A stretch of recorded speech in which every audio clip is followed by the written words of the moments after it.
अंग्रेज़ी में आसिम पर साहब ने बात की, अंग्रेज़ी का भी असल में जनूबी इंग्लिस्तान और जैसे शुमाल में आप चलते चले जाएं तो बहुत फ़र्क लगता है। मैं अगर अपनी मिसाल दूं, हम यॉर्कशायर में कुछ मैं जब पढ़ रहा था वहाँ लीड्स में और बर्मिंघम में, तो जो जिसको हम बस कहते रहे हमेशा, वहाँ यॉर्कशायर के एक्सेंट में उसको बुस कहा जाता है। बिल्कुल बुस बुस कहते हैं। अच्छा, डक, मेरे बच्चे वहाँ प्राइमरी में पढ़ने के लिए जाते थे तो वो बुस कहना शुरू कर दिया उन्होंने। अच्छा, डुक, डक, अब हम यहाँ हमने अपने स्कूलों में सीखा है कि डक और डक ही दुरुस्त है, लंदन की जो इंग्लिश है, लेकिन वो डुक बोलते हैं वहाँ पर आम जो है सीख कर आते थे।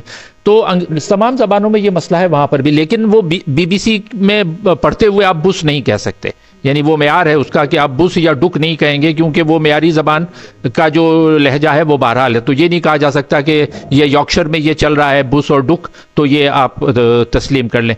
लेकिन हमारे यहाँ जो है उर्दू में बहुत सारी चीज़ें हमने तस्लीम भी कर ली हैं। जैसे अब अरबी की थोड़ी देर पहले बात हुई थी, जैसे अब अहले तशय्यो है या अहले तशी है। अब दुरुस्त में जाएंगे तो अहले तशय्यो है, लेकिन अब अहले तशी बोला जाता है, हत्ता कि ख़बरों में भी ये टीवी पे अनाउंस होता है कि अहले तशी जो है वो इफ्तार का वक्त अपने रोज़ा उस हिसाब से खोलें।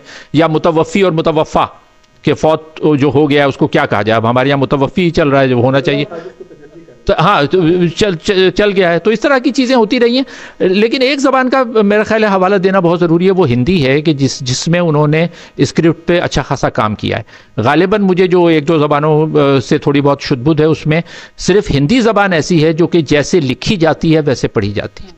There are no two ways of pronouncing that, यानी जो अगर मुल्क है तो उन्होंने जो हरूफ है उन हरूफ को काट के छोटा कर दिया है। तो लाम जो है एक तो फुल लाम होता है, एक आधा लाम होता है, पूरा आर होता है, रे होता है तो आधा रे होता है। तो हिंदी एक वाहिद, गालिबन जितनी मैं जानता हूँ उसमें इस वाहिद ज़बान है जिसको जिस तरह से लिखा जाता है उसको उसी तरह से पढ़ा जाएगा, कोई भी उसको दो तरह से पढ़ नहीं सकता।